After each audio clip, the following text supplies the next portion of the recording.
Hello everyone, welcome to my channel savvy with Ashok.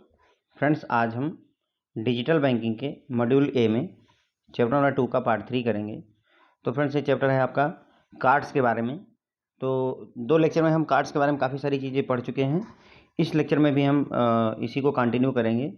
तो जो friends आपका डिजिटल बैंकिंग है, करंट टाइम पे CIB में रिटेल बैंकिंग का पार्ट है, यानी रिटेल बैंकिंग और प्लस डिजिटल बैंकिंग दोनों एक साथ मिला करके सिलेबस बनाया गया है। या अगर आप केवल डिजिटल बैंकिंग में सर्टिफिकेशन जो करवाता है IIBF डिजिटल बैंकिंग का, अगर उसके लिए भी तैयारी कर रहे हैं तो ये कोर्स आपको काफ़ी फ़ायदा करने वाला है। आपको मतलब ईजिली आप अच्छा खासा मार्क्स स्कोर कर पाएंगे फ्रेंड्स। ओके, तो चलिए फ्रेंड देखते हैं कि इसमें हम क्या क्या पढ़ने वाले हैं। पहला हम देखेंगे मैग्नेटिक स्ट्रिप कार्ड क्या होता है, फिर हम EMB टेक्नोलॉजी क्या होती है, और फिर हम ये देखेंगे क्या डिफरेंस होता है मैग्नेटिक स्ट्रिप ट्रांजैक्शन में और EMB ट्रांजैक्शन के बीच में फ्रेंड्स। ओके, तो ये मतलब बेसिकली हम 2 चीज़ें मैग्नेटिक स्ट्रिप कार्ड और EMB टेक्नोलॉजी के बारे में पढ़ने वाले हैं। तो चलिए शुरू करते हैं friend. Magnetic strip card and EMB technology. तो पहले मैग्नेटिक स्ट्रिप कार्ड की बात कर लेते हैं। Magnetic strip cards are capable of storing transaction credential data by modifying the magnetism of small iron based magnetic particles on the magnetic band, या उसी magnetic band को magnetic strip of the card. ठीक है, तो जो हमारा debit card होता है, क्रेडिट कार्ड होता है फ्रेंड, उसमें एक मैग्नेटिक बैंड लगा होता है जिसे हम मैग्नेटिक स्ट्रिप कहते हैं, और उसी के अंदर में ही डेटा स्टोर किया जाता है। एक इमेज देखते हैं ताकि आपको थोड़ा क्लैरिटी हो जाए। ये देखिए, एक ये आपका मैग्नेटिक स्ट्रिप बेस्ड कार्ड है, ये आपका कार्ड है, और ये जो ब्लैक वाली लाइन आप देख रहे हैं, ये जो काले कलर का जो शेप है, यही है फ्रेंड्स आपका मैग्नेटिक स्ट्रिप। मतलब इसमें मैग्नेटिज्म की प्रॉपर्टी को यूज करके डेटा को स्टोर किया जाता है इसी काली स्ट्रिप के अंदर। और जब आप इसे किसी मशीन के अंदर में या ATM मशीन में या POS मशीन में इंसर्ट करते हैं तो जो डेटा रीड किया जाता है वो इसी ब्लैक स्ट्रिप से ही रीड किया जाता है। बाकी किसी पार्ट का कोई यूज नहीं, सारा का सारा डेटा जो है इसी ब्लैक स्ट्रिप से ही रीड किया जाता है। तो क्लियर हो गया फ्रेंड्स, अब आपको मैग्नेटिक स्ट्रिप समझ में आ गया होगा, मैग्नेटिक बैंड, मैग्नेटिक स्ट्रिप। तो थोड़ा सा अगर समझ में आ गया तो चीज़ें आसान हो जाएंगी। तो मैग्नेटिक स्ट्रिप कार्ड जो होता है वो कैपेबल होता है, उसमें क्षमता होती है स्टोरिंग ट्रांजैक्शन क्रेडेंशियल डाटा। जो आपके डेबिट कार्ड का डेटा है उसको स्टोर करने के, या क्रेडिट कार्ड का डेटा है उसको स्टोर करने की क्षमता होती है। और वो कैसे स्टोर करता है? By modifying the magnetism of small iron based magnetic particles on the magnetic strip of the card. तो जो मैग्नेटिक स्ट्रिप होती है फ्रेंड, उसके मैग्नेटिज्म को चेंज करके, है ना, magnetism of small iron based magnetic particles, जो चुंबकत्व का गुण होता है फ्रेंड्स, उसको ही यूज करके मैग्नेटिक स्ट्रिप में सारे के सारे जो है डेटा को स्टोर किया जाता है। यही इसका कॉन्सेप्ट होता है, मैग्नेटिक स्ट्रिप कार्ड का कॉन्सेप्ट होता है। जो आपका डेटा होता है उसे मैग्नेटिज्म का यूज करके उस मैग्नेटिक स्ट्रिप पर स्टोर करने की कोशिश की जाती है, स्टोर किया जाता है।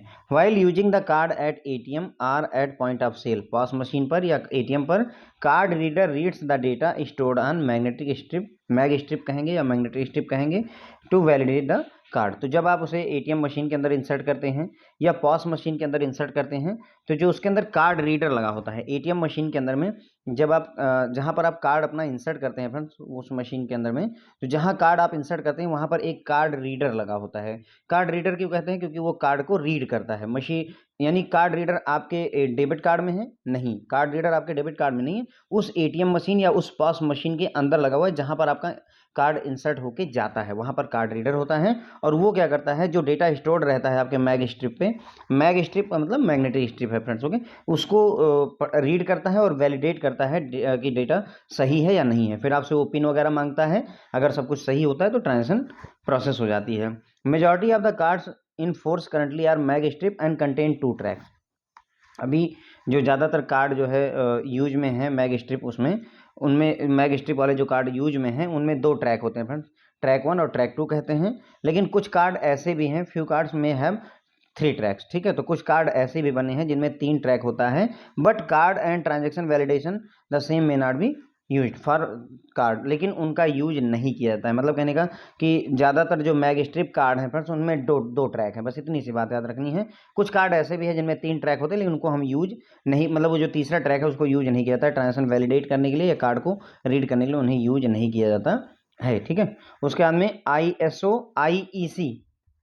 अब कोई भी कार्ड होगा फ्रेंड, देखिए कोई भी कार्ड होगा तो उसमें जैसे कि पिछली बार भी मैंने आपको बताया था लेक्चर नंबर 1 में कि जो कार्ड होता है उसकी एक डायमेंशन सेट कर दी जाती है, डायमेंशन सेट की गई है। देखिए ये है लंबाई और चौड़ाई। आपका जो कार्ड होगा वो रेक्टेंगुलर शेप का होगा, उसकी लंबाई जो है 85.60 होगी, उसकी जो चौड़ाई होगी ब्रेथ होगी, है ना, लेंथ होगी आपकी 85.60 और जो ब्रेथ होगी 53.98 की होगी। ये क्वेश्चन पूछा जाता है फ्रेंड, ध्यान रख करके जाइएगा। मैग्नेटिक जो अपना डेबिट कार्ड होते हैं, एटीएम कार्ड होते हैं, पीपीआई होते हैं, कोई भी कार्ड होगा आपका, उनका जो साइज होता है वो यही सेम रहता है, इसलिए ये पूछा जाता है क्वेश्चन। ठीक है, तो ये बात किसने डिसाइड की है कि मतलब इसका जो साइज है 85.60 ही रहेगा, ये बात किसने डिसाइड की है? तो इसी बात को डिसाइड करने के लिए इनका रोल आता है। ISO IEC 7813 जो है एक इंटरनेशनल स्टैंडर्ड कोडिफाइड बाई, ये एक इंटरनेशनल स्टैंडर्ड इन्होंने बनाया हुआ है। किसने? ISO IEC। अब ISO क्या है? International organisation for standardisation, international organisation for standardisation. और दूसरा आईईसी क्या है? International electrotechnical commission. ठीक है, तो ये दो हो गए। एक तो इंटरनेशनल ऑर्गेनाइजेशन फॉर स्टैंडर्डाइजेशन, ये आईएसओ हो गया। दूसरा international electrotechnical commission, IEC, दूसरा हो गया। इन दोनों ने मिल करके ये स्टैंडर्ड डिफाइन कर रखा है कि जो डेबिट कार्ड होगा या क्रेडिट कार्ड होगा उसका साइज, शेप, है ना, प्रॉपर्टी क्या रहेंगी, वो डिसाइड करने का काम इसी ने किया है। ISO IEC 7813 ने किया हुआ है। ठीक है, that defines the properties of financial transaction card such as ATM card, debit card, credit card, जो भी हैं। ठीक है, तो इन्होंने ही डिफाइन कर रखा है कि जो फाइनेंशियल ट्रांजेक्शन कार्ड होंगे, जिनके थ्रू फाइनेंशियल ट्रांजेक्शन की जा सकती है, उन कार्ड की क्या प्रॉपर्टी रहेगी, इसको किसने डिसाइड किया है? ISO IEC ने। ISO क्या है? इंटरनेशनल ऑर्गेनाइजेशन फॉर स्टैंडर्डाइजेशन है। IEC क्या है? इंटरनेशनल इलेक्ट्रोटेक्निकल कमीशन है। ठीक है, इन दोनों ने मिलकर के डिसाइड किया हुआ है कि जो आपके debit card, credit card, ATM card हैं, इनकी प्रॉपर्टीज क्या क्या रहेंगी। अब जो ये स्टैंडर्ड है फ्रेंड्स, इसने डिफाइन किया हुआ है, क्या क्या चीज़ें डिफाइन कर रखी हैं? फिजिकल कैरेक्टरिस्टिक्स डिफाइन कर रखी है। जैसे साइज क्या होगा आपके डेबिट कार्ड का, मैंने अभी आपको बताया क्या था साइज, 85.60, और जो है चौड़ाई थी 53.98। ठीक है, तो 85 और 53, है ना, ये साइज हो गया। शेप क्या रहेगा, मैंने आपको रेक्टेंगुलर बताया। Location of magnetic strip, magnetic strip यहाँ नीचे रहेगी या यहाँ पर ऊपर रहेगी या बीच में रहेगी, ये बात भी इन्होंने ही डिसाइड कर रखी है। उसके बाद में मैग्नेटिक ट्रैक डेटा स्ट्रक्चर, ये थोड़ा इंटरनल बात हो गई कि मैग्नेटिक ट्रैक डेटा स्ट्रक्चर, जो ये अपना मैग्नेटिक स्ट्रिप होगी फ्रेंड, इसके अंदर डेटा स्टोर करने का क्या सीक्वेंस रहेगा। पहले कार्ड नंबर स्टोर करेंगे, फिर उसका सीवीवी स्टोर करेंगे, फिर पिन स्टोर करेंगे, वो जो भी है वो सारा चीज़ें इसमें रहता है। ठीक है, तो मैग्नेटिक डेटा स्ट्रक्चर भी इन्होंने डिसाइड कर रखा है। और इसके बाद में हमने आपको साइज बताया, इसका आपके जो नॉर्मल कार्ड होते हैं उनका साइज 85.60 लंबाई होती है और 53.98 मिलीमीटर जो है आपकी चौड़ाई होती है। और इसका साइज ऐसा इसलिए रखा जाता है ताकि आप अपने पर्स में मतलब जो है वॉलेट में रख सकें फ्रेंड्स। ओके, तो ये हो गया फ्रेंड्स जो है मैग्नेटिक स्ट्रिप कार्ड के बारे में हमने काफ़ी सारी बातें जानी। मैग्नेटिक स्ट्रिप कार्ड की क्या खासियत होती है, इसमें डेटा कैसे स्टोर किया जाता है? तो मैग्नेटिक स्ट्रिप होती है, जिसे मैग स्ट्रिप कहते हैं, उसके अंदर में जो है डेटा को मैग्नेटिक प्रॉपर्टीज़ को यूज करके स्टोर किया जाता है। ट्रांजेक्शन क्रेडेंशियल डेटा या आपके कार्ड का डेटा उसमें स्टोर किया जाता है। और जब आप जो है कार्ड को एटीएम या पॉस मशीन पर यूज करते हैं, तो जो कार्ड रीडर होता है वो डेटा जो स्टोर किया जाता है मैग स्ट्रिप के अंदर में, उसको रीड करता है और उसी के आधार पर वैलिडेट करता है कि ट्रांजेक्शन अलाउ करनी है या नहीं करनी है। उसके बाद में जो हमारे ये मैग स्ट्रिप कार्ड चल रहे हैं उनमें ज़्यादातर दो ट्रैक हैं, जिन्हें ट्रैक 1 और ट्रैक 2 के नाम से जाना जाता है। उसके बाद में जो हमारे डेबिट कार्ड हैं, क्रेडिट कार्ड हैं, इन सभी के लिए जो प्रॉपर्टीज़ हैं, फाइनेंशियल ट्रांजेक्शन कार्ड के लिए जो प्रॉपर्टीज़ हैं, उनको स्टैंडर्डाइज कर किया गया है। स्टैंडर्डाइज क्यों किया गया? क्योंकि आप सोचिए कि अगर एसबीआई ने अपना जो कार्ड है, सोचिए आप एसबीआई ने अपना कार्ड रेक्टेंगुलर बना रखा है, और मान लीजिए पीएनबी ने अपना कार्ड जो है जो है एसबीआई ने अपना कार्ड जो है रेक्टेंगुलर बना रखा है, और पीएनबी ने अपना कार्ड जो है मान लीजिए स्क्वायर शेप में बना रखा है। या कोई बैंक है उसने जो है अपना कार्ड जो है गोल आकार का बना रखा है। ठीक है, तो ऐसे में क्या होगा, अब आप सोचिए कि जो है अगर ऐसा गोल आकार का कोई कार्ड आपको दे दे तो आप कहाँ यूज करोगे? क्यों नहीं यूज कर पाएंगे? क्योंकि जो एटीएम मशीनें बनी हैं वो अब इसको एक्सेप्ट ही नहीं करेंगे। आप इंसर्ट कैसे करेंगे? उस शेप के लिए है ही नहीं। इसीलिए ये बहुत ज़रूरी हो गया था कि स्टैंडर्डाइजेशन कर दिया जाए कि कार्ड कैसा होगा, एटीएम मशीनें कैसी होंगी, ये सारी चीज़ें डिसाइड करना ज़रूरी हो गया था। क्योंकि एक प्लेयर नहीं था फील्ड में, सभी बैंक, सभी टाइप की कंपनियां एटीएम बना रही हैं, सभी टाइप के बैंक एटीएम कार्ड बना रहे हैं, तो इसलिए स्टैंडर्डाइजेशन जरूरी हो गया था। तो इस स्टैंडर्डाइजेशन को किसकी बात में कर रहा हूँ? एटीएम कार्ड और क्रेडिट कार्ड, डेबिट कार्ड आपका कैसा होगा, क्या प्रॉपर्टी रहेगी, कैसा साइज और शेप रहेगा, इसका स्टैंडर्डाइजेशन आईएसओ आईईसी 7813 ने किया हुआ है। ध्यान रख करके थोड़ा सा जाइएगा, ठीक है। आईएसओ आईईसी, आईएसओ है international organisation for standardisation, IEC है आपका इंटरनेशनल इलेक्ट्रोटेक्निकल कमीशन। इन्होंने डिफाइन कर रखा है कि जो एटीएम कार्ड है, क्रेडिट कार्ड है, डेबिट कार्ड है, उनकी प्रॉपर्टीज क्या क्या होनी चाहिए। इसमें स्टैंडर्ड ने डिफाइन किया हुआ है फिजिकल कैरेक्टरिस्टिक कैसी रहेगी, यानी आपके कार्ड का साइज, आपके कार्ड का शेप और आपके मैग्नेटिक स्ट्रिप जो कार्ड में लगेगा उसकी लोकेशन क्या होगी, ये सारी चीजें आईएसओ आईईसी है ना, अभी हमने देखा आईएसओ आईईसी 7813 ने डिसाइड कर रखा है। मैग्नेटिक ट्रैक डेटा का स्ट्रक्चर क्या होगा वो भी इसी स्टैंडर्ड के तहत डिसाइड किया गया है। फिर हमने देखा कि जो कार्ड होता है उसका साइज क्या होता है, तो कार्ड की लंबाई, लेंथ जो है 85.60 मिलीमीटर होती है। क्या होती है? 85.60 मिलीमीटर होती है। जो इसकी चौड़ाई होती है, ये ऐसे देख लीजिए, ये जो साइज है ये आपका 85.60 है, और ये जो साइज है इधर वाला, ये साइज जो है आपका 53.98 मिलीमीटर होता है। याद रखिएगा, क्वेश्चन पूछा जाता है फ्रेंड्स, ओके। उसके बाद में यहाँ पर मैग्नेटिक स्ट्रिप कार्ड का एक जो है इमेज दिखाई गई है, जिसमें आपको बताया गया है कि कहाँ पर क्या होना चाहिए as per standard. Magnetic strip जो है आपकी, मैग स्ट्रिप जिसे कह रहे हैं, वो यहाँ पर होनी चाहिए, जिसमें हम मैग्नेटिज्म की सहायता से अपना डेटा स्टोर करते हैं। यहाँ पर एक सिग्नेचर पैनल बना होता है, जिसमें कस्टमर सिग्नेचर अपना कर सकता है। अंडरनीथ सिग्नेचर पैनल जो है मैन्युफैक्चरर आईडी कोड होता है। ये जो आपका सिग्नेचर पैनल है उसके नीचे यदि आप इसको उखाड़े तो उसके नीचे जो है आपको मैन्युफैक्चरर आईडी कोड मिल जाएगा आपको, ठीक है। उसके बाद में यहाँ पर सीबीवी नंबर लिखा होता है, कस्टमर वेरिफिकेशन वैल्यू, 3 डिजिट का एक सीबीवी नंबर लिखा हुआ होता है, और ये पूरा विजिबल एरिया होता है यहाँ पर, ठीक है। तो ये हो गया आपका एक जो है मैग्नेटिक स्ट्रिप कार्ड का ग्लोबल स्टैंडर्ड के हिसाब से ऐसा बनना चाहिए, ठीक है। उसके बाद में हम एक और तरीके का कार्ड देखते हैं, specimen design of chip card.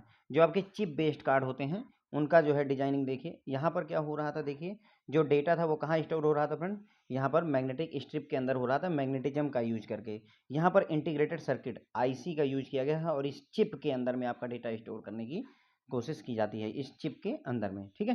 तो ये आपका ईएमबी बेस्ड कार्ड है, अगर ये जो आप समझें तो ये ईएमबी बेस्ड कार्ड है। अभी हम थोड़ा डिटेल में भी इसमें चर्चा करेंगे, लेकिन पहले आगे बढ़ते हैं, ईएमबी कार्ड को समझने की कोशिश करते हैं पहले, ठीक है। तो ईएमबी क्या होता है, व्हाट इज ईएमबी? तो ध्यान रखिएगा, ईएमबी जो है 3 कंपनियों के नाम हैं। क्या है ईएमबी?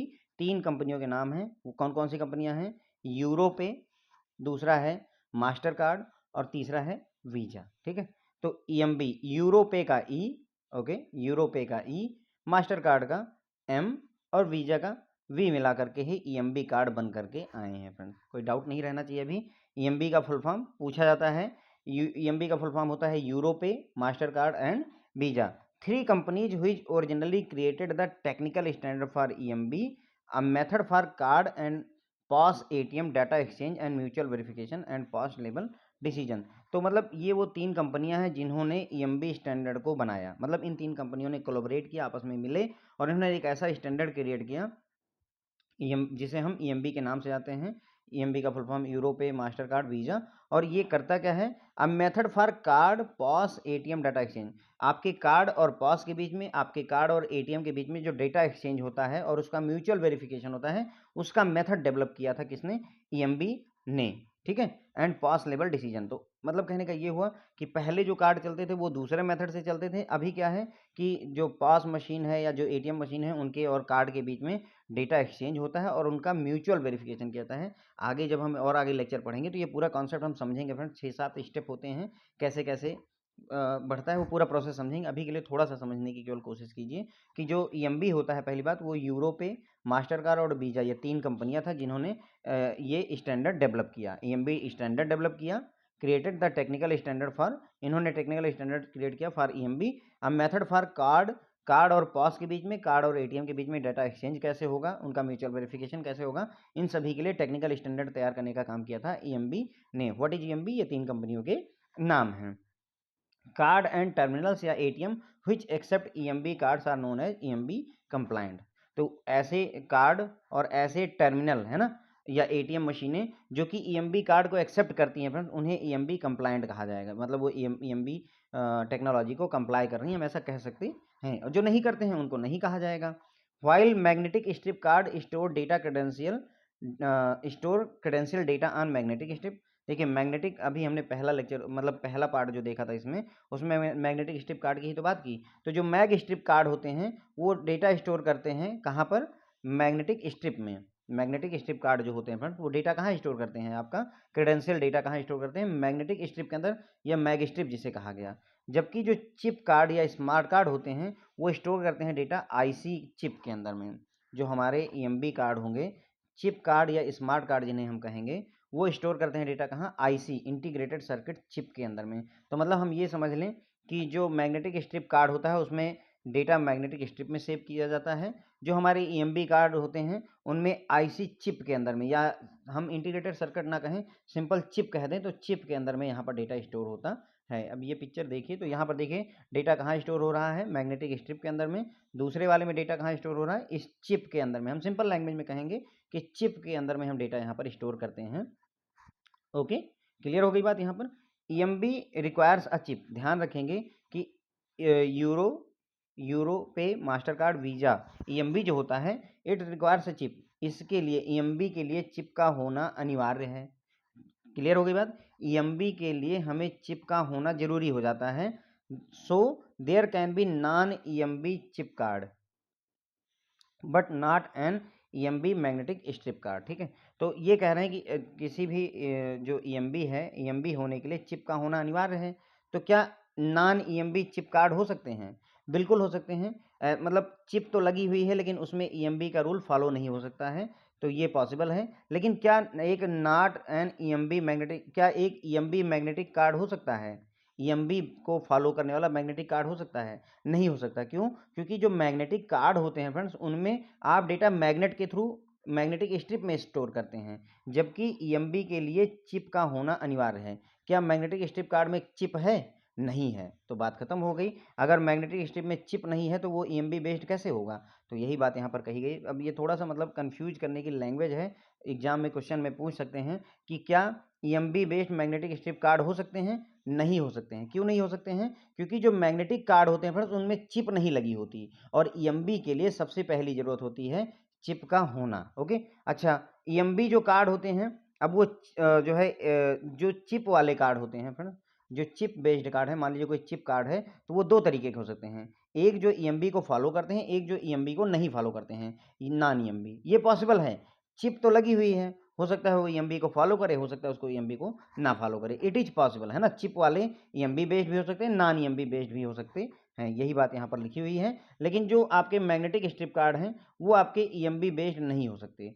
क्यों नहीं हो सकते? क्योंकि जो मैग्नेटिक कार्ड है उनमें चिप होती नहीं है, और ईएमबी के लिए सबसे पहली रिक्वायरमेंट हमारी चिप होती है। चलिए, EMV is different from non EMV in the sense that EMV cards the card to POS interaction happen in a series of steps of mutual verification of a POS and card. तो EMV जो है जो आपका होता है वो non EMV से different in किस सेंस में होता है?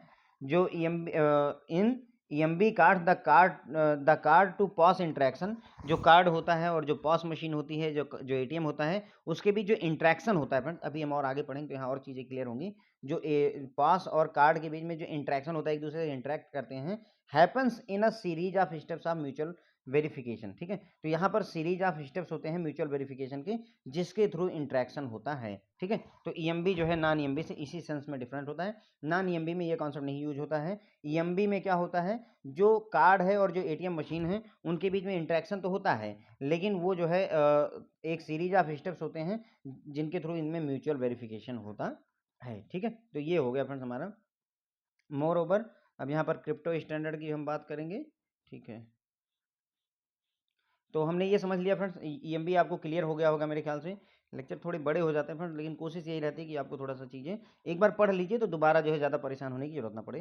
तो ईएमबी क्या होता है, यूरोपे, मास्टर कार्ड और वीजा होता है। ये 3 कंपनियां थी जिन्होंने जो है टेक्निकल स्टैंडर्ड डेवलप किया, किसके लिए, ईएमबी के लिए। मतलब इन कंपनियों ने ही ईएमबी कॉन्सेप्ट को लाया हुआ है, एक तरीके से कह सकते हैं। और method for a method for card and pass ATM data exchange and mutual verification. इसमें क्या होता है, एक ये मेथड है जिसके थ्रू हमारा जो डेबिट कार्ड होता है या कोई भी कार्ड होता है वो पास मशीन या एटीएम मशीन से डाटा एक्सचेंज करता है और उनका म्यूचुअल वेरिफिकेशन होता है। ठीक है, उसके बाद में कार्ड और जो टर्मिनल होते हैं जो ईएमबी को एक्सेप्ट करते हैं उन्हें ईएमबी कंप्लायंट कहा जाता है। कोई एटीएम मशीन है जो ईएमबी कार्ड को एक्सेप्ट करेगी उसे ईएमबी कंप्लायंट कहेंगे। कोई डेबिट कार्ड है जो कि ईएमबी मशीनों मतलब ईएमबी कॉन्सेप्ट पर बेस्ड है, उसमें चिप लगी हुई है, तो उसे हम ईएमबी कंप्लायंट कहेंगे। अगर जो है उसमें चिप लगी है लेकिन वो ईएमबी कंप्लायंट नहीं है, ईएमबी नहीं है उसमें, तो उसे ईएमबी कंप्लायंट नहीं कहेंगे, है ना। ये हो गया। जो मैग्नेटिक स्ट्रिप कार्ड होते हैं फ्रेंड्स, उनमें डेटा कहाँ स्टोर किया जाता है, जो आपके डेबिट कार्ड का डेटा होता है, क्रेडिट कार्ड का डेटा होता है, उसे मैग्नेटिक स्ट्रिप में स्टोर किया जाता है। जबकि जो आपके स्मार्ट कार्ड कहेंगे या फिर जो है हमारे ईएमबी कार्ड कहेंगे, उनमें डेटा चिप के अंदर स्टोर किया जाता है, जिसे आईसी, इंटीग्रेटेड सर्किट, आईसी बोलते हैं ना, आईसी लगी हुई हैं, तो आईसी, इंटीग्रेटेड सर्किट चिप के अंदर डेटा को स्टोर किया जाता है। मैग्नेटिक स्ट्रिप में डेटा हम मैग्नेटिक कार्ड में मैग्नेटिक स्ट्रिप में स्टोर करते हैं, जबकि ईएमबी में हम उसे चिप में स्टोर करते हैं। ईएमबी के लिए सबसे ज़रूरी चीज़ क्या है, एक चिप का होना ज़रूरी होता है। तो क्या नॉन ईएमबी चिप कार्ड हो सकते हैं? यस, पॉसिबल है, non EMV chip card possible है। मतलब चिप है उसमें लगी हुई, लेकिन वो ईएमबी के रूल को फॉलो नहीं करता है। और क्या जो है ईएमबी मैग्नेटिक स्ट्रिप कार्ड हो सकते हैं? तो EMB based magnetic strip card नहीं हो सकते हैं। क्यों? क्योंकि जो है ईएमबी होने के लिए चिप का होना अनिवार्य है और मैग्नेटिक स्ट्रिप कार्ड में चिप नहीं होती है, तो EMB magnetic card not possible होता है। ईएमबी कार्ड में काम कैसे होता है, जो ईएमबी कार्ड होते हैं उनमें काम कैसे होता है, जो कार्ड और पॉस के बीच में इंटरेक्शन होता है फ्रेंड्स, वो उसमें म्यूचुअल वेरिफिकेशन के लिए सीरीज ऑफ स्टेप्स होते हैं, एक स्टेप दूसरा तीसरा ऐसे करके स्टेप्स होते हैं, उनके थ्रू म्यूचुअल वेरिफिकेशन होता है। अभी हम आगे आने वाले लेक्चर्स में ये पूरा डिटेल में पढ़ेंगे कि कैसे कार्ड जब आप इंसर्ट करते हैं वहाँ से ले करके और बैंक में जा करके वेरिफिकेशन करके और मर्चेंट को पैसे मिलने तक के जितने भी स्टेप्स हैं उनको हमें आगे आने वाले लेक्चर्स में पढ़ना है। ठीक है, उसके बाद में moreover encryption standard of data storage and transmissions are more rigorous. जो ईएमबी कार्ड होते हैं उनमें क्या होता है, इंक्रिप्शन स्टैंडर्ड जो होता है of data storage, data store करने के लिए इंक्रिप्शन स्टैंडर्ड जो है बहुत, और जो है ट्रांसमिशन करने के लिए, डेटा को ट्रांसमिट करने के लिए, डाटा को स्टोर करने के लिए इंक्रिप्शन स्टैंडर्ड ज़्यादा मतलब जो है रेगरस होते हैं, ज़्यादा कठिन बनाए जाते हैं ताकि जो है कोई आसानी से डेटा को हैक ना कर पाए। All of which are not standardise. ठीक है, लेकिन अब ये है कि जो ये इंक्रिप्शन स्टैंडर्ड तो अच्छा है लेकिन ये पूरी तरह से स्टैंडर्डाइज नहीं है, even in case of non EMV chip card for lack of common standard there. मतलब इनका कहने मतलब ये है कि हम इंक्रिप्शन जो है डाटा स्टोरेज के लिए और डाटा ट्रांसमिशन के लिए तो बहुत रिगरस, बहुत कठिन कर दिया है हमने, लेकिन यहाँ पर स्टैंडर्डाइजेशन की कमी महसूस होती है। सिंपल सी लैंग्वेज में, EMV standard were initially framed in 1993-1994। तो ये ईएमबी जो स्टैंडर्ड है फ्रेंड्स आपका, ये आए थे कब, 1993 और 94 में इनिशियली बने थे। उसके बाद में major international and domestic card scheme जैसे Visa, Mastercard, JCB, China Union Pay and Discover join the consortium. मतलब शुरुआत में ये 3 कंपनियों ने ही इसकी शुरुआत की थी, लेकिन धीरे धीरे जो है इस कंस्टोरियम को इन सभी ने ज्वाइन कर लिया। ओके, तो ये हो गया फ्रेंड जो है। तो यहाँ पर हमने नई बात क्या समझी जो है कि जो ईएमबी कार्ड होते हैं उनमें इंक्रिप्शन का स्टैंडर्ड है वो बहुत हाई होता है डाटा स्टोरेज के लिए, और ट्रांसमिशन के लिए जो है जो स्टैंडर्ड सेट किए गए हैं वो रेगरस हैं, लेकिन पूरी तरह से स्टैंडर्डाइज नहीं, यानी सभी एक ही तरीके के प्रोटोकॉल फॉलो करें ऐसा नहीं है। ईएमबी स्टैंडर्ड को शुरुआत में कब बनाया गया था, 1993-94 के दौरान बनाया गया था। उसके बाद में मेजर जो इंटरनेशनल और डोमेस्टिक कार्ड स्कीम्स हैं, visa, Mastercard, JCB, China union और ये डिस्कवर वगैरह ने इनको ज्वाइन कर लिया। ठीक है, तो अब आगे बढ़ते हैं फ्रेंड, थोड़ा सा और कुछ बातें समझते हैं। EMV cards can be verified against. जो ईएमबी कार्ड होते हैं उनको आप ऐसे समझ लीजिए 3 तरीके से उनको जो है हम वेरीफाई कर सकते हैं। एक होता है एसडीए मेथड, दूसरा होता है डीडीए मेथड और तीसरा होता है सीडीए मेथड। ठीक है, एसडीए मेथड का मतलब होता है static data authentication, static data authentication. DDA क्या होता है, ये स्टैटिक की जगह डायनेमिक हो गया, डायनेमिक डेटा ऑथेंटिकेशन क्या हो जाएगा, डायनेमिक डेटा ऑथेंटिकेशन। उसके बाद में सीडीए क्या होगा, combination of both, combined data authentication, है ना, कंबाइंड डेटा ऑथेंटिकेशन। तो ईएमबी कार्ड्स को 3 तरीके से वेरीफाई कर सकता है। SDA method, static data authentication method, दूसरा DDA method, dynamic data authentication method, और तीसरा CDA method, combined data authentication method. ठीक है, जो स्टैटिक डेटा ऑथेंटिकेशन मेथड होता है वो ऑफलाइन पेमेंट के लिए हेल्पफुल होता है, जो डायनेमिक डेटा ऑथेंटिकेशन होता है ये ऑनलाइन पेमेंट के लिए हेल्पफुल होता है, और जो कंबाइंड होता है जो कंबाइंड डेटा ऑथेंटिकेशन होता है ये ऑनलाइन पेमेंट के लिए हेल्पफुल होता है। जो कार्ड कंटेंट, अब ये समझिए, card content issuers private key in card से without referring to the issuer switch और नेटवर्क। हम ईएमबी कार्ड को वेरीफाई करेंगे कैसे?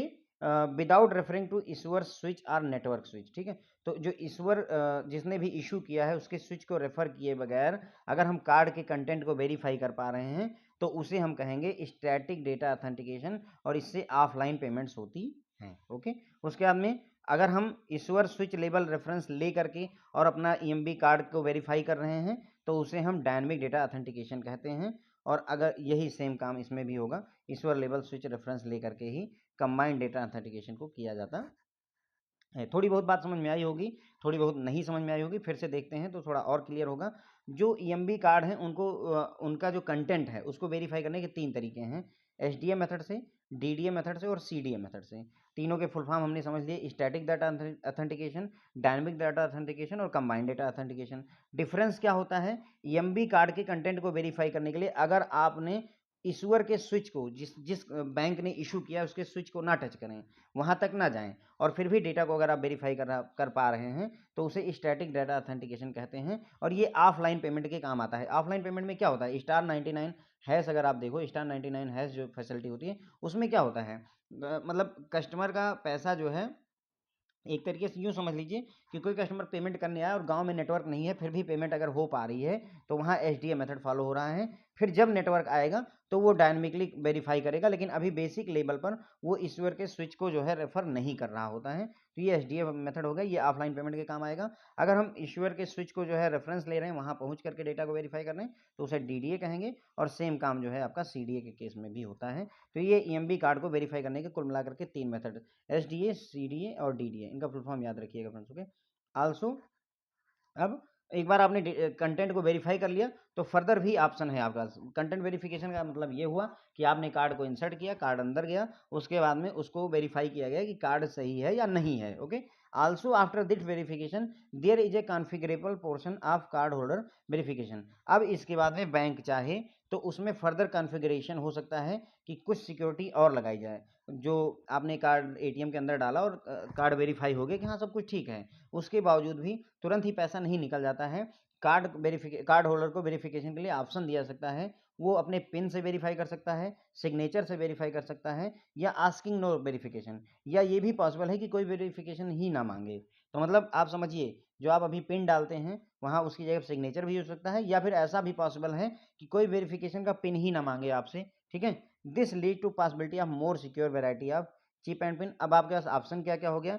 चिप बेस्ड कार्ड है उसमें पिन यूज हो रही है, चिप बेस्ड कार्ड है उसमें सिग्नेचर यूज हो रहा है, या चिप ओनली पेमेंट, आपने सीधे कार्ड डाला और पेमेंट हो गई। अभी आप देख ही रहे होंगे जो हमारे टैप एंड पे है ना, टैप एंड पे वाला कॉन्सेप्ट आया हुआ है, उसमें क्या होता है, आपने कार्ड को टच किया, 2000 रुपये 5000 रुपये तक की पेमेंट जो है बिना पिन डाले हुए हो जाती है। ओके, तो अब हमारे पास ऑप्शन क्या क्या है? चिप और पिन बेस्ड टेक्नोलॉजी यूज करें, चिप और सिग्नेचर का यूज करके जो है कस्टमर की ट्रांजेक्शन वेरीफाई करें, या फिर कोई एडिशनल वेरिफिकेशन करवाएं ना, सिर्फ चिप बेस्ड पेमेंट ही करवा दें। ओके, अब ये कैसे डिसाइड होता है कि कहाँ पर क्या यूज होगा, चिप और पिन, कहाँ पर चिप सिग्नेचर, कहाँ पर चिप ओनली? तो for instance in India RBI has asked for chip and PIN to be adopted. अब यहाँ पर रिजर्व बैंक ऑफ इंडिया ने डिसाइड कर रखा है कि हम कौन सा मेथड यूज करेंगे, chip and PIN based method को यहाँ पर हम अपने देश में यूज करने वाले हैं। तो क्लियर हो गया, अब हमें समझ में आया कि मतलब जैसे हमारा जो कार्ड होता है उसके अंदर में पिन डालना कोई नेसेसरी नहीं है। यदि रिजर्व बैंक ऑफ इंडिया ने ये कहा होता कि सिर्फ चिप बेस्ड पेमेंट करनी है तो उस केस में क्या होता, आप जाते एटीएम अपना कार्ड डालते, 2000 रुपये या 10,000 रुपये जो भी डालते, तुरंत ही आपको पैसे मिल जाते, आपको चिप वहाँ पर पिन पूछता ही नहीं। लेकिन चूंकि रिजर्व बैंक ऑफ इंडिया ने यहाँ पर कहा है कि जितने भी बैंक हैं उनको chip and PIN based concept को यूज करना है, तो हम उसे यूज कर रहे हैं फ्रेंड्स। ओके, दस they can be configured for offline authentication. तो उन्हें मतलब अब चूंकि चिप और पिन के लिए अडॉप्ट किया है तो हम उसे ऑफलाइन ऑथेंटिकेशन के लिए भी इसी तरीके से कॉन्फ़िगर किया जा सकता है कि वहाँ पर भी चिप और पिन का काम आए। The use of pin and cryptographic algorithm for authentication of card is also more secure. जो हम यहाँ पर पिन यूज कर रहे हैं और क्रिप्टोग्राफिक एल्गोरिथम यूज करते हैं ऑथेंटिकेशन के लिए, वो ज़्यादा सिक्योर होती है। Commonly used cryptographic algorithms are RSA, SHA और ट्रिपल DES। ठीक है, तो ये हमने समझ लिया था तीनों मेथड। उसके बाद में हमने देखा कि जो है एक बार आपका कार्ड का डेटा EMV डेटा वेरीफाई हो गया, उसके बाद में हम कॉन्फ़िगरेशन कर सकते हैं कि कस्टमर पिन से वेरीफाई करेगा अपनी ट्रांजैक्शन को, सिग्नेचर से वेरीफाई करेगा, या कोई वेरिफिकेशन की ज़रूरत नहीं है। इन तीनों बातों की वजह से हमारे पास ऑप्शन आया कि चिप और पिन वाला कॉन्सेप्ट यूज करें, चिप वाले कार्ड के साथ सिग्नेचर यूज करें, या केवल चिप लगाएं, मतलब कार्ड लगाएं और पेमेंट कर दें। 3 ऑप्शन आए। उनमें से रिजर्व बैंक ऑफ इंडिया ने अडॉप्ट कौन सा किया है? Chip and PIN based concept को हमारे यहाँ पर अडॉप्ट किया गया है, और इनको जो है कॉन्फ़िगर किया सकता है ऑफलाइन ऑथेंटिकेशन के लिए, यानी ऑफलाइन पेमेंट में भी चिप प्लस पिन का कॉन्सेप्ट यूज कर सकता है। The use of pin and cryptographic algorithm, pin का यूज करते हैं, क्रिप्टोग्राफिक एल्गोरिथम का यूज करते हैं तो authenticate card is more secure. ठीक है, तो क्रिप्टोग्राफिक एल्गोरिथम क्या होती है फ्रेंड? क्रिप्टोग्राफी का मतलब होता है एक तरीके से अपने डेटा को सिक्योर करना।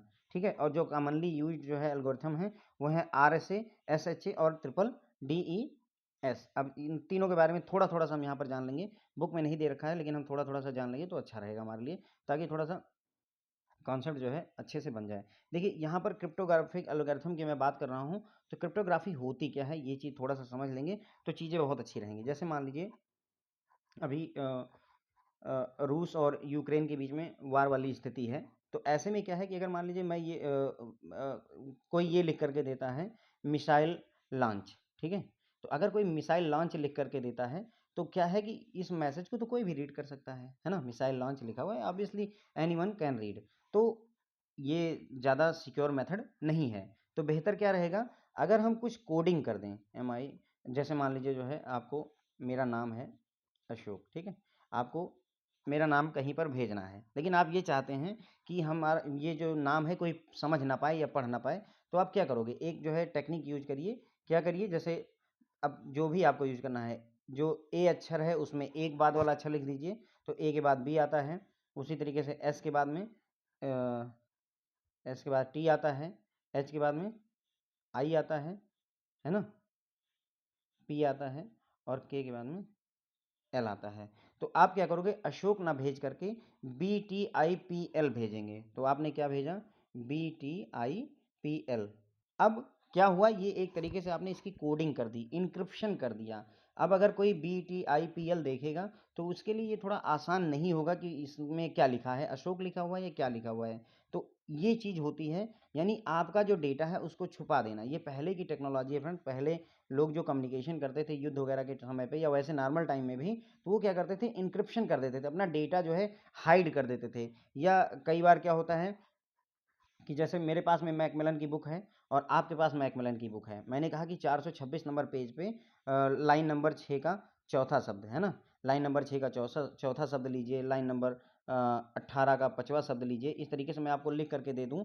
अगर आपके पास मैकमिलन बुक है, आप समझ रहे हैं कि मुझे मैकमिलन की कौन सी बुक रेफर करनी है, तो वहाँ जाएंगे, मतलब जो है 426 नंबर पेज खोलिए, 6वीं लाइन में जाइए, चौथा शब्द उठा लीजिए, 18वीं लाइन में जाइए, 5वां शब्द उठा लीजिए। इस तरीके से जो मेरा मैसेज है वो आपके पास पहुँच जाएगा और उसे कोई जान भी नहीं पाएगा। तो यही होता है फ्रेंड्स बेसिकली इनक्रिप्शन, यही क्रिप्टोग्राफी होती है, जो मैंने अभी आपको थोड़ा सा समझाया है ना। तो जैसे और भी टेक्नोलॉजी यूज होती थी, जैसे जो आपका जो कागज़ होता है फ्रेंड, उस पे जो है लेमन से, मतलब नींबू से लिख दिया जाता है, तो वो क्या होता है, आपको देखने में वो ब्लैंक लगेगा, एकदम खाली सा लगेगा। लेकिन अगर आप उसको आग के पास ले जाएंगे, दूर आग के पास थोड़ा दूर रखेंगे, तो वो धीरे धीरे जो शब्द हैं वो जो है दिखने शुरू हो जाते हैं। तो ये सब मतलब कॉमन से मेथड से जो पहले यूज होते थे, अब उनसे सबसे आगे चले गए हैं। कंप्यूटर की दुनिया में हम क्रिप्टोग्राफी में काफ़ी आगे बढ़ चुके हैं, पर बेसिक जो फंडा है क्रिप्टोग्राफी का वो यही है फ्रेंड्स। ओके, तो क्रिप्टोग्राफिक जो एल्गोरिथम है बेसिकली यूज होती हैं RSA, SHA और ट्रिपल DES होती हैं।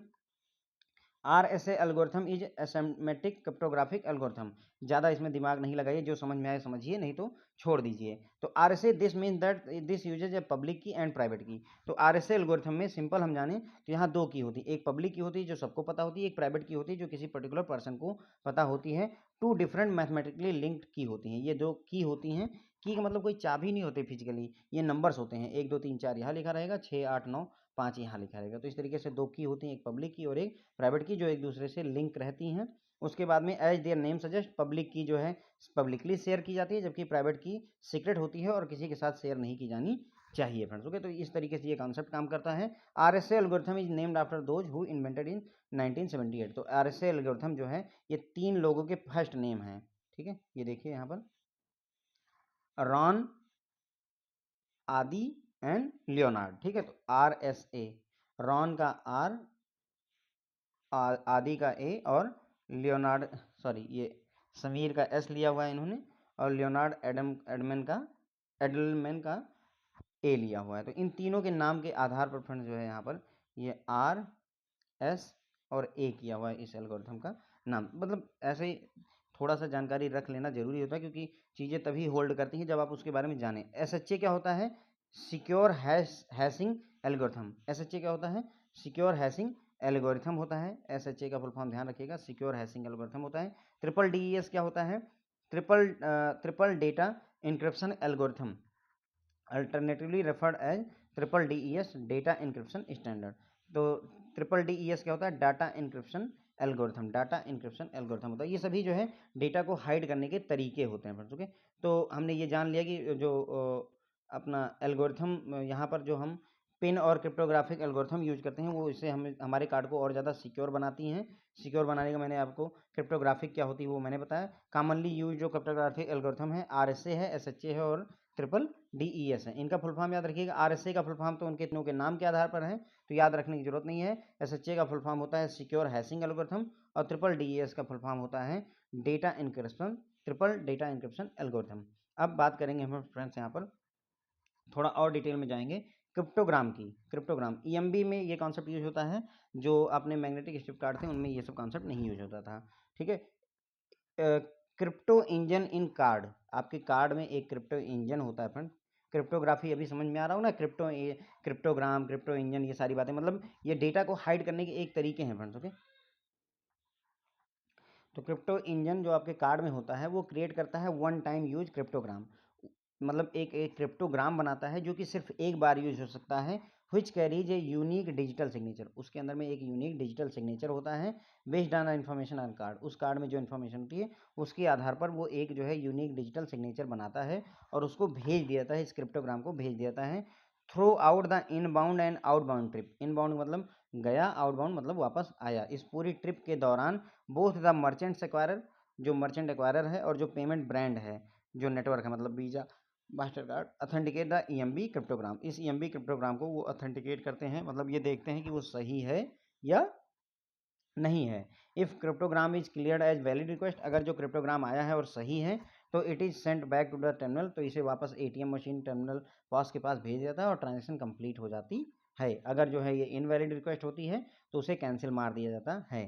तो क्रिप्टोग्राम क्या होता है फ्रेंड? ये एक आपके कार्ड के अंदर में एक तरीके का समझ लीजिए एक वन टाइम क्रिप्टोग्राम बनाता है। जो आपके कार्ड के अंदर में क्रिप्टो इंजन होता है वो क्या करेगा, एक वन टाइम यूज क्रिप्टोग्राम बनाएगा जो कि एक यूनिक डिजिटल सिग्नेचर जो है कैरी करता है। Based on information on card, आपके कार्ड में जो इन्फॉर्मेशन है उसके आधार पर यूनिक डिजिटल सिग्नेचर लेकर के यहाँ से वहाँ जाता है। तो ये पूरे अपने ट्रेवलिंग में, जाने और आने की ट्रिप के दौरान जो मर्चेंट एक्वायरर है और जो पेमेंट ब्रांड हैं, पेमेंट ब्रांड कौन कौन से, जैसे आपके वीजा, मास्टर कार्ड, और मर्चेंट एक्वायरर आपका जो बैंक वगैरह हो गए, ये अथेंटिकेट करते हैं ईएमबी क्रिप्टोग्राम को। ये अगर ईएमबी क्रिप्टोग्राम जो है वैलिड पाया जाता है तो इसे जो है क्रिप्टोग्राम को वापस भेज दिया जाता है टर्मिनल पर, एटीएम मशीन के पास या पास मशीन पर, और आपकी ट्रांजेक्शन कंप्लीट हो जाती है। अदरवाइज उसे कैंसिल कर दिया जाता है।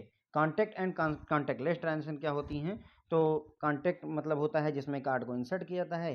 कॉन्टैक्टलेस मतलब जिसमें जो है कॉन्टैक्ट करवाने की जरूरत नहीं, इंसर्ट करने की जरूरत नहीं, आपने केवल टच किया और काम हो जाए। An EMV compliant card like in case of any other chip card may be use both for contact and contactless transaction.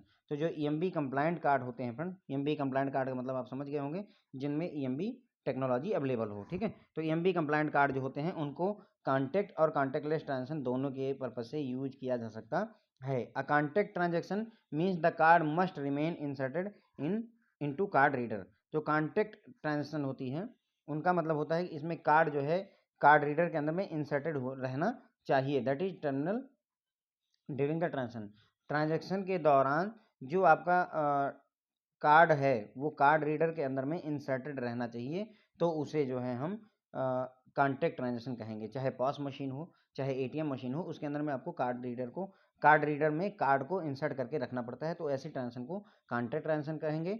For contactless transaction card and terminal need to be NFC enabled to exchange information at proximity. ठीक है, तो जो contactless transaction होती है उसमें क्या होता है फ्रेंड, जो कार्ड है और जो टर्मिनल है, मतलब पॉस मशीन और कार्ड को need to be NFC enabled, उनमें नियर फील्ड कम्युनिकेशन इनेबल्ड रहना चाहिए, ताकि वो एक दूसरे के साथ इन्फॉर्मेशन को एक्सचेंज कर सकें प्रॉक्सिमिटी में, मतलब नज़दीकी में। प्रॉक्सिमिटी मतलब यहाँ 10 सेंटीमीटर से कम कम की अगर दूरी है, तो एक दूसरे के साथ डेटा जो है, ये मान लीजिए आपकी पॉस मशीन हो गई, यहाँ पर पॉस मशीन रखी है, और ये आपका कार्ड है मान लीजिए यहाँ पर, तो ये कार्ड आपका रीड कर लेगी, जो है 10 सेंटीमीटर के अंदर अंदर में अगर है तो उसे रीड कर लेगी, तब वो कॉन्टैक्टलेस ट्रांजैक्शन कहलाएगी। ठीक है, तो कॉन्टैक्ट ट्रांजैक्शन जो ईएमवी कंप्लायंट कार्ड होते हैं वो कॉन्टैक्ट वाले हो सकते हैं या कॉन्टैक्टलेस ट्रांजैक्शन वाले भी हो सकते हैं। कॉन्टैक्ट ट्रांजैक्शन और कॉन्टैक्टलेस ट्रांजैक्शन में डिफरेंस की बात करें तो कॉन्टैक्ट ट्रांजैक्शन उन्हें कहेंगे जहां पर कार्ड रीडर में कार्ड जो है इंसर्टेड रहना चाहिए ट्रांजैक्शन के दौरान, और जो है कॉन्टैक्टलेस ट्रांजैक्शन उन्हें कहेंगे जिसमें कार्ड के रीडर के अंदर कार्ड को इंसर्ट करने की जरूरत नहीं है, बल्कि वो दोनों एक दूसरे के बगल बगल रख दिए जाएं, थोड़ा दूर पे रख दिए जाए 10 सेंटीमीटर के अंदर अंदर, तो डेटा जो है एक दूसरे का रीड कर लें। इसके लिए जरूरी है कि जो आपका कार्ड है और जो आपका पॉस मशीन या एटीएम मशीन है उसमें एनएफसी इनेबल्ड होनी चाहिए, यानी नियर फील्ड कम्युनिकेशन टेक्नोलॉजी होनी चाहिए, तो विद इन 10 सेंटीमीटर के डिस्टेंस में एक दूसरे से इंफॉर्मेशन इंटरचेंज कर सकते हैं। अब यहाँ पर छोटी सी बात करेंगे एनएफसी और आरएफआईडी के बीच में डिफरेंस क्या होता है। तो एनएफसी का मतलब होता है friend near field communication technology is different from wireless RFID. RFID क्या होता है, radio frequency identification setup, as RFID can exchange data over large distance than NFC, so is less secure। तो दो बातें हैं, NFC का फुल फॉर्म जानिए near field communication, RFID का फुल फॉर्म जानिए रेडियो फ्रीक्वेंसी आइडेंटिफिकेशन। तो जो आपका नियर फील्ड कम्युनिकेशन टेक्नोलॉजी होती है फ्रेंड, वो वायरलेस RFID से डिफरेंट क्यों होती है, क्योंकि एक तो NFC जो है 10 सेंटीमीटर से ज़्यादा दूर नहीं होना चाहिए, तभी नियर फील्ड कम्युनिकेशन काम करता है, जबकि RFID के लिए ऐसा नहीं है, RFID दूर से काम करता है, 10 मीटर 20 मीटर दूर से भी काम करता है।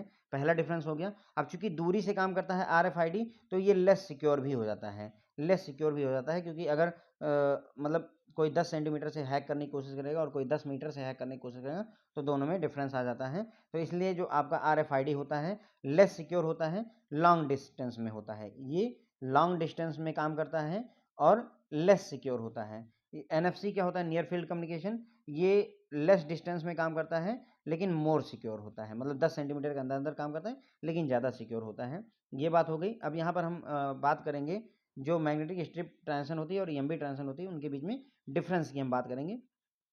तो हमने कॉन्टैक्ट और कॉन्टैक्टलेस कार्ड समझ लिया फ्रेंड, कोई डाउट नहीं होना चाहिए अभी आपको। कॉन्टैक्टलेस ट्रांजैक्शन होने के लिए क्या होना चाहिए, दोनों में NFC होना चाहिए, नियर फील्ड कम्युनिकेशन टेक्नोलॉजी होनी चाहिए। फिर हमने NFC और RFID के बीच में डिफरेंस देखा। RFID होता है रेडियो फ्रिक्वेंसी आइडेंटिफिकेशन, NFC होता है नियर फील्ड कम्युनिकेशन। ठीक है, तो ये जो है पहली बात तो RFID डिस्टेंस में काम कर सकता है, जबकि NFC बहुत कम दूरी में काम करता है, और जो आपका RFID है वो कम सिक्योर होता है, जबकि NFC ज़्यादा सिक्योर होता है। ठीक है, तो यहाँ पर हम बात कर रहे हैं मैग्नेटिक स्ट्रिप ट्रांजैक्शन की और EMB ट्रांजैक्शन की। तो डिफरेंस क्या क्या है आइए देखते हैं। Card is swiped, inserted or dipped and is return to card holder after magnetic strip data has been read. तो इसमें क्या होता है, कार्ड को स्वाइप किया जाता है या इंसर्ट किया जाता है या डिप किया जाता है, और ये रिटर्न किया जाता है कार्ड होल्डर को कब, जब जो है मैग्नेटिक स्ट्रिप में जो डेटा स्टोर्ड है उसको रीड कर लिया जाता है पूरी तरह से, तब। ठीक है, उसके बाद में चिप बेस्ड कार्ड होता है ये EMB ट्रांजैक्शन जो होती है, उसमें chip card must be inserted and remain in the terminal for duration of the transaction. अगर आपको याद हो, जो पहले अपने पास कार्ड हुआ करते थे वो मैग्नेटिक स्ट्रिप कार्ड हुआ करते थे, अभी करंट टाइम पे EMB कार्ड ही आने लगे हैं, चिप बेस्ड कार्ड ही आने लगे हैं। पहले हम क्या करते थे, ATM पर जाते थे, अपना कार्ड रीडर जो है कार्ड रीडर के अंदर में कार्ड डाला और इंसर्ट किया और बाहर निकाल लिया, तो जेब में रखा और फिर पिन डालना शुरू किया। लेकिन अभी क्या है, अब एक बार आपने कार्ड रीडर में कार्ड इंसर्ट कर दिया, तो तब तक आप वेट करिए जब तक कि आपकी पूरी ट्रांजैक्शन कंप्लीट नहीं होती। ट्रांजैक्शन कंप्लीट होने के बाद में ही आपको कार्ड वापस मिलता है। तो यही है मैग्नेटिक स्ट्रिप कार्ड जो पहले यूज करते थे, अभी EMB बेस्ड जो कार्ड यूज कर रहे हैं उसमें क्या है, कार्ड रीडर में कार्ड पड़े रहना चाहिए। EMB के इसमें मैग्नेटिक स्ट्रिप में there is no interaction between card and terminal after magnetic strip card has been read. तो मैग्नेटिक कार्ड को रीड कर लिया गया है, मैग्नेटिक स्ट्रिप में जो डाटा है उसको रीड करने के बाद में जो कार्ड है और टर्मिनल है उसके बीच में कोई और इंटरेक्शन की ज़रूरत नहीं होती है। लेकिन ईएमबी में ऐसा नहीं होता है। Information is exchanged to initiate the transaction. यहाँ पर इन्फॉर्मेशन को एक्सचेंज किया जाता है।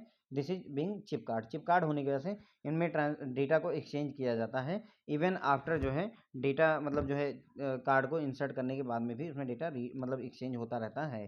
Card does not generate a cryptogram. हमने अभी पढ़ा था ना क्रिप्टोग्राम जो है, तो इसमें मैग्नेटिक वाले में मैग्नेटिक स्ट्रिप कार्ड में कोई क्रिप्टोग्राम जनरेट नहीं होता है। यहाँ पर कार्ड जो है कार्ड जो है एक यूनिक जो है क्रिप्टोग्राम जनरेट किया जाता है जो कि पोस्ट वेरिफिकेशन के लिए भेजा जाता है। Online request message contain no EMV specific information. अब चूंकि यहाँ पर ईएमबी की बात ही नहीं है तो जो रिक्वेस्ट मैसेज जाता है उसमें ईएमबी का कोई डेटा नहीं होता है। लेकिन यहाँ पर online request message contain additional EMV specific information. इसमें जो डेटा जाता है वो ईएमबी स्पेसिफिक इन्फॉर्मेशन ले करके जाता है। There is no interaction between card and terminal at the end of transaction. Transaction के खत्म होने पर कार्ड और टर्मिनल के बीच में कोई ट्रांजेक्शन मतलब इन्फॉर्मेशन इंटरचेंज नहीं होती है। The information is exchange between card and terminal at the end of transaction as it is chip card. यहाँ पर चिप कार्ड होने की वजह से कार्ड और टर्मिनल के बीच में इन्फॉर्मेशन एक्सचेंज की जाती है एंड ऑफ द ट्रांजेक्शन। मतलब कहने का जो कार्ड है वो आपका इंसर्टेड क्यों रहता है, क्योंकि लगातार डेटा एक्सचेंज चला रहता है दोनों के बीच में, इसीलिए। ठीक है, तो मैग्नेटिक स्ट्रिप कार्ड में अगर हम बात करें तो कार्ड को आपने इंसर्ट किया और बाहर निकाल लिया, डेटा रीड हो गया, बात खत्म हुई। मैग्नेटिक स्ट्रिप कार्ड का इतना ही रोल है। ईएमबी कार्ड में आपने कार्ड को इंसर्ट किया और वो कार्ड जो है टर्मिनल के अंदर तब तक रहना चाहिए जब तक कि ट्रांजैक्शन कंप्लीट नहीं हो जाती है। यहाँ पर कार्ड और टर्मिनल के बीच में एक बार मैग्नेटिक स्ट्रिप को रीड कर लिया गया उसके बाद कोई इंट्रैक्शन नहीं रहता है। कार्ड और मशीन के बीच में, एटीएम पॉस के बीच में कोई इंट्रैक्शन नहीं रहता है। लेकिन यहाँ पर जो आपका ईएमबी कार्ड है उनमें ये इन्फॉर्मेशन इंटरचेंज हमेशा चला रहता है। तो इन्फॉर्मेशन इज एक्सचेंज है ना। उसके बाद में इसमें कोई क्रिप्टोग्राम जनरेट नहीं होता, इसमें क्रिप्टोग्राम जनरेट होता है। इसमें कोई ईएमबी स्पेसिफिक इन्फॉर्मेशन नहीं भेजी जाती है, लेकिन इसमें जो है ऑनलाइन रिक्वेस्ट जो भेजा जाता है मैसेज, इसमें ईएमबी स्पेसिफिक इन्फॉर्मेशन भेजी जाती है। यहाँ पर ट्रांजैक्शन के एंड में कोई भी इंट्रैक्शन नहीं होता कार्ड और टर्मिनल के बीच में, लेकिन यहाँ पर इन्फॉर्मेशन एक्सचेंज की जाती है कार्ड और टर्मिनल के बीच में एंड ऑफ द ट्रांजैक्शन पे। जब ट्रांजैक्शन एंड होती है तो ये डेटा एक्सचेंज किया जाता है। So the EMV card follow the chip card method of data being return back to it. तो जो ईएमबी कार्ड्स होते हैं follow the chip card method of data being return back to it. तो EMV card जो होते हैं वो chip card method को फॉलो करते हैं, इसमें डेटा जो है रिटर्न बैक टू इट, जिसमें डेटा को वापस लिखा जाता है एक तरीके से। रिटर्न बैक टू इट मतलब पूरा इंट्रैक्शन होगा, डेटा वहाँ जाएगा, फिर वापस आकर के यहाँ इस पर राइट डाउन किया जाएगा एक तरीके से कह लीजिए इंटरनली।